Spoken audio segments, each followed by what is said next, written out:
The Holy Gospel according to St. Luke, chapter 10, verses 25 to 37. Glory to you, O Lord. Just then, a lawyer stood up to test Jesus. "Teacher," he said, "what must I do to inherit eternal life?" Jesus said to him, "What is written in the law? What do you read there?" He answered, "You shall love the Lord your God with all your heart and with all your soul and with all your strength and with all your mind, and your neighbor as yourself." And Jesus said to him, "You have given the right answer.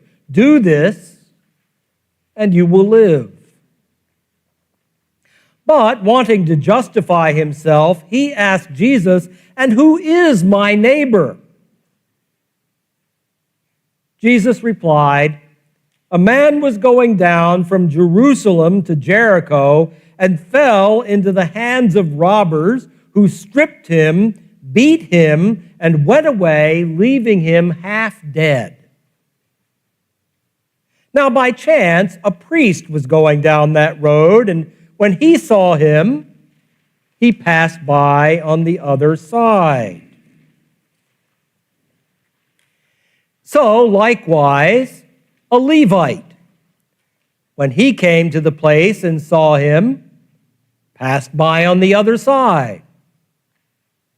But a Samaritan, while traveling, came near him, and when he saw him, he was moved with pity. He went to him and bandaged his wounds, having poured oil and wine on them, and then he put him on his own animal, brought him to an inn, and took care of him. The next day he took out 2 denarii, gave them to the innkeeper, and said, "Take care of him, and when I come back, I will repay you whatever more you spend." Which of these 3 do you think was a neighbor to the man who fell into the hands of the robbers?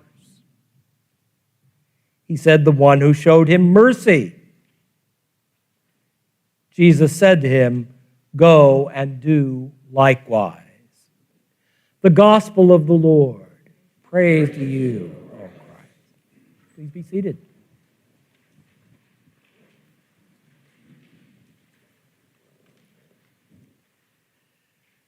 Our gospel reading begins this morning with the lawyer asking what I'm going to let you know right up front is an absolutely absurd question. "Teacher, what must I do to inherit eternal life?" Do you get the absurdity of that question? What must I do to inherit eternal life? You don't do anything. Inheritance is a gift. We talked about that a little bit last week. As I mentioned last week, by definition, gifts are not earned. The lawyer reminds me of the billionaire with one foot in the grave whose dysfunctional family gathers like vultures to compete for the inheritance. They connive and scheme to convince the old man they are deserving of the fortune.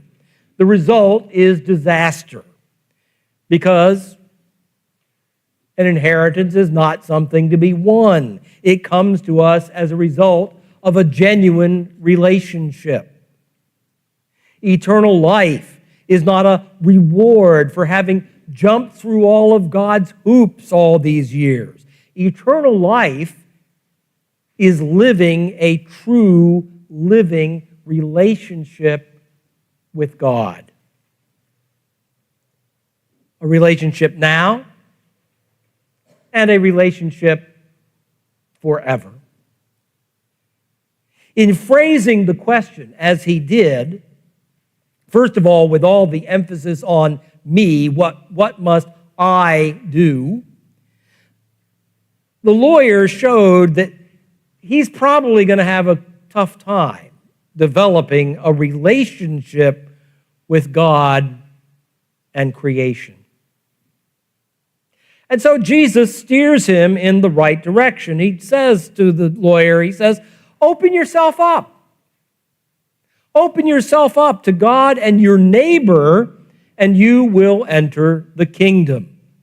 Love your neighbor the same way you love yourself. He sensed, of course, that the lawyer loved himself just fine, thank you very much, but love your neighbor. And, of course, the lawyer, being a lawyer, did I just insult any lawyers in the crowd? If I did, I apologize. But the lawyer, being a lawyer, has to ask, okay, fine, but who is my neighbor? He's doing what lawyers do. He's looking for a loophole.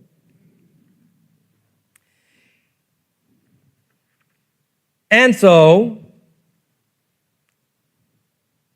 Jesus begins to open for him what a neighbor really is. Now, I'm going to get to the story he uses to open that up in just a moment, but I want you to think about sort of a lawyer's eye view for just a moment of how the lawyer kind of seems to be defining neighbor. You know, he's sort of limited the concept of neighbor. He's saying, well, a neighbor is somebody who lives near me, and he's someone with whom I have a lot in common, and he's a responsible member of the society. Ideally, even, he's a member of my own faith. But a lawyer would kind of say, a neighbor is never an orange when I live in the world of apples. And of course, Jesus knows the power of a story to dispel our misunderstandings. And so he tells that wonderful story, so familiar to us, about the man going down from Jerusalem to Jericho, falls into the hands of robbers who leave him for dead. The priest passed by, the lawyer passes by. I thought it was good that he made one of the people passing by a lawyer himself, lest the lawyer not get it. And then he says, now which of these is a neighbor to the one who fell into the hands of robbers? And of course, the answer was so obvious that even a Philadelphia attorney could get it. The one who showed him mercy. The one who showed him mercy. Now think about all of the things that this begins to open up about the very nature of neighbors. Proximity does not matter. The Samaritans didn't even live in the same place where this lawyer lived. Nationality does not matter. To Jews, Samaritans were those foreigners, sort of said with a bit of a sneer on the face. Friendship does not matter. It's obvious that the Samaritan is by no means a friend or an acquaintance of the victim. Social status does not matter. One of the things that we certainly knew about Samaritans in that world was that they were not people of great means. They tended to be folks who traveled in caravans and had very little by way of physical goods to take care of themselves with. Responsibility does not matter. We can probably make all kinds of inferences here about maybe why the guy who fell off the road and got into the midst of robbers maybe made some poor choices along the way in the first place, or he wouldn't have been in this situation. Religious heritage does not matter. Again, Jews and Samaritans have two very different religious expressions, even though the Samaritan religion is very much rooted in Judaism, but by this time they had grown very much apart. Point being, there are no loopholes. There are no loopholes in the love your neighbor clause.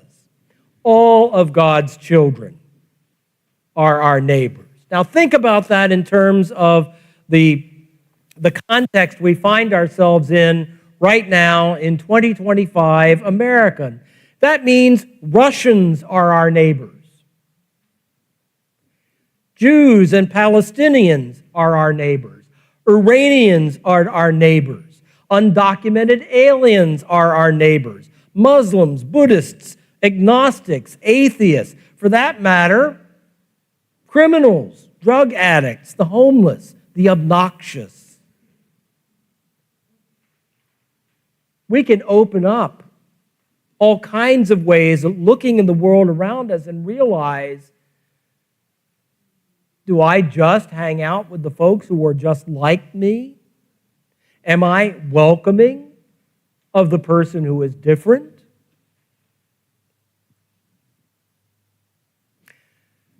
Jesus used a story, and I'd like to use one as well. 1912, there was a very famous ship that hit an iceberg, the Titanic. Sank in the Atlantic Ocean. Many people face the ultimate truth that is embodied here in the parable of the Good Samaritan. Well, deep in the bowels of that sinking ship, there was a crew of engineers. They knew that the longer they could keep the lights on, the more passengers would have a chance to escape. They also knew that if they stayed onto the job to the very end, they were going to go down with the ship. They were literally going to give their lives so that others could be saved. And they stayed at their posts. Meanwhile, there was a very famous, well-known passenger by the name of Cosmo Duff Gordon, who was there on the ship with his wife. They were in the very finest of accommodations on the very finest deck of the ship. And he and his wife, and a random ship's employee stepped into lifeboat number 1. And even though the boat has a capacity of 40, Duff Gordon absolutely demanded of the employee that the boat shove off.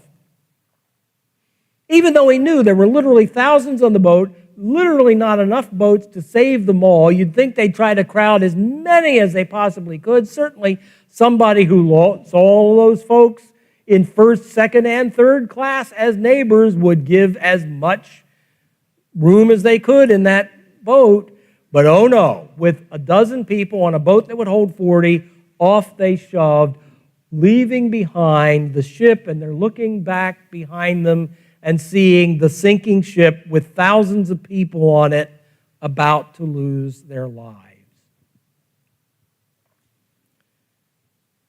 Would you say that Cosmo Duff Gordon had a cramped definition of neighbor? He showed love for a few people who were like himself, people he had befriended on the boat, and so he let those few join he and his wife in the boat. But we need to go beyond the story because, of course, Duff Gordon became one of the few male passengers who made it, who finally got back to land, landed in Halifax, eventually made it into the U.S., and he came home to people who absolutely reviled what he had done. They had heard by then what happened. He became universally scorned. His business failed, and he died in disgrace. For all his selfishness, it actually ended up destroying his life.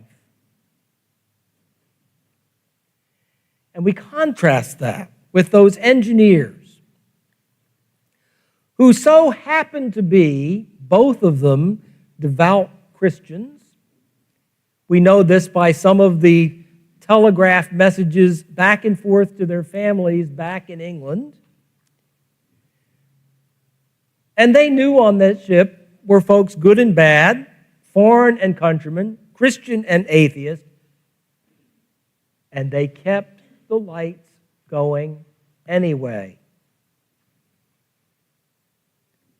I would suggest they knew what eternal life was. They lived in the presence of God.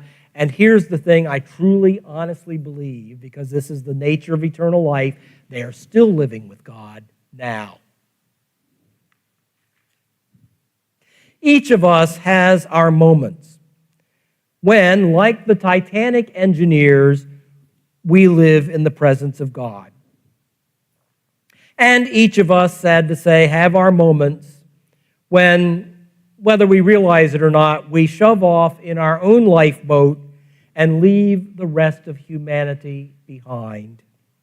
We squeeze the definition of neighbor to justify ignoring the desperation of others with whom we share this earth. So let's go back to the question the lawyer asked at the very beginning. What must I do to inherit eternal life? And it's not about doing. In fact, if we are baptized into Christ, doing is not the story at all. It is about recognizing that the gift is a gift, it's a gift, it's an inheritance, it is given to us. Loving God and our neighbor is not what we do to get the gift, it's what we do because we have the gift. It's what we do even when we fall short sometimes, and let's face it, we all fall short. There are moments we shove our lifeboat away, but God somehow loves us anyway. And God draws us back into God's presence and forgives us and sets us back on the path so that maybe the next time we'll commit ourselves to the neighbor instead of turning our back and walking away. This is what it means to live in the presence of God. This is what it is to enjoy eternal life. And my prayer for you and for me today is that the love of Christ may lead us to a lifelong journey in which we are always expanding our horizons, seeing in every human being a member of the one big family we call God's family. And it will make a difference in who we are, what we do, and how eternal life becomes a gift